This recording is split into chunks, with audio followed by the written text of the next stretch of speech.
ब्रह्म विष्णु शिवात्मिकां त्रिकालज्ञानसम्पन्नां नमामि भुवनेश्वरीं लक्ष्मीं क्षीरसमुद्रराजतनयां श्रीरङ्गधामेश्वरीं दासीभूतसमस्तदेववनितां लोकैकदीपाङ्कुरां श्रीमन्मन्दकटाक्षलब्धविभवा ब्रह्मेन्द्रगङ्गाधरां त्वां त्रैलोक्यकुटुम्बिनीं सरसिजां वन्दे मुकुन्दप्रियां मातर्नमामि कमले कमलायताक्षी श्रीविष्णुरुत्कमलवासिनी विश्वमातः क्षीरोदजे मातर्नमामि कमले कमलायताक्षीं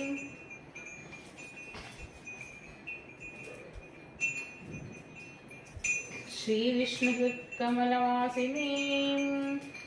विश्वमातः क्षीरोदजे कमलकोमलगर्भगौरी लक्ष्मी प्रसीद सततं नमतां शरण्ये।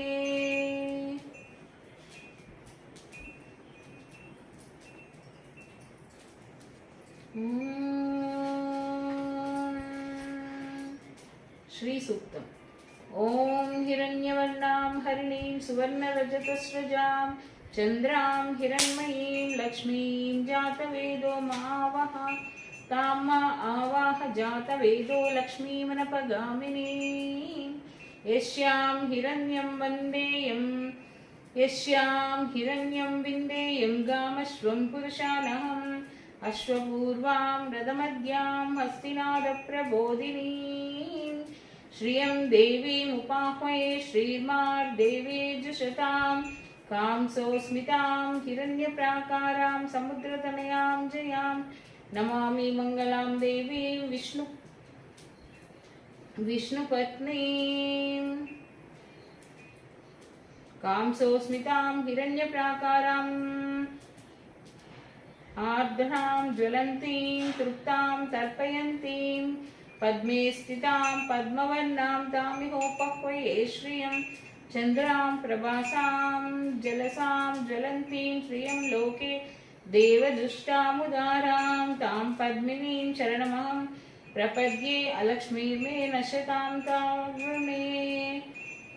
आदित्यवर्णे तपसोऽधिजातो वनस्पतिस्तव वृक्षोदबिल्वः तस्य फलानि तपसा नुदन्तु मायान्तरायाश्च बाह्या अलक्ष्मीः क्षुत्पिपाशामलां ज्येष्ठामलक्ष्मीं नाशयाम्यहम्।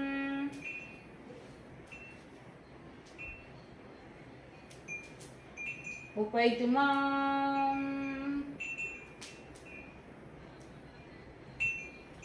मां देवसखः कीर्तिश्च मनिनावः प्रादुर्भूतोऽस्मिराश्रेष्मिन् कीर्तिमृद्धिं ददातु मे क्षुत्पिपाशामलां ज्येष्ठामलक्ष्मीं नाशयाम्यहम् अभूतिमसमृद्धिं च सर्वां निर्नुद मे गृहात् गन्धद्वारां दुरादर्शां नित्यपुष्टां करीशिनीम् ईश्वरीगुं सर्वभूतानां तामिहोपह्वये श्रियम् मनसः काममाकूतिं वाचः सत्यमशीमहि पशूनां रूपमन्नस्य श्रीश्वयतां यशः कर्दमेन प्रजाभूता मयि सम्भव कर्दमा श्रियं वासय मे कुले मातरं पद्ममालिनीम् आपसृजन्तु स्निग्धानि चिक्लीत वनमे गृहे चिक्लीतवसमे गृहे इच देवीं मातरं श्रियं वासय मे कुले आर्द्रां पुष्करिणीं पुष्टिं पिङ्गलां पद्ममालिनीं चन्द्रां हिरण्मयीं लक्ष्मीं जातवेदो मावह आर्द्रां यक्करिणीं यष्टीं सुवर्णां हेममालिनीं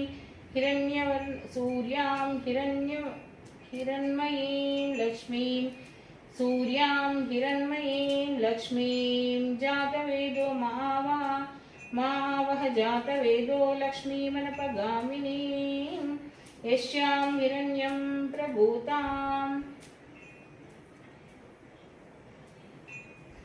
नावदाश्रोष्वान् विन्देयं पुरुषानहम् यशुचिप्रयतो भूत्वा जुहयादाज्यमन्वहं श्रियपञ्चदशर्चं च श्रीकामत्सततं जपेत्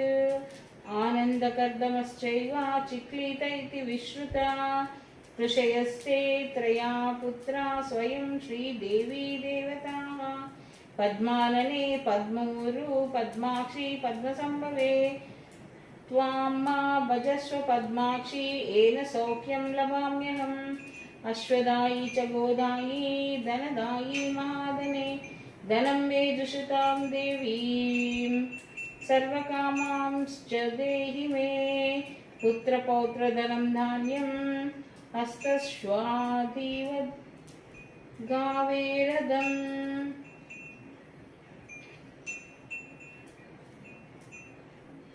प्रजानां भवसि माता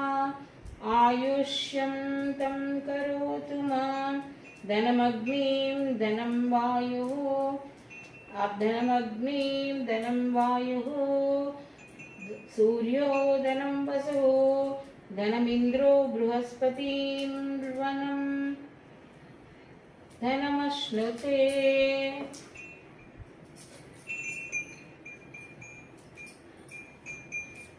धनमग्निं धनं वायुः धनं सूर्यो धनः सम्पदः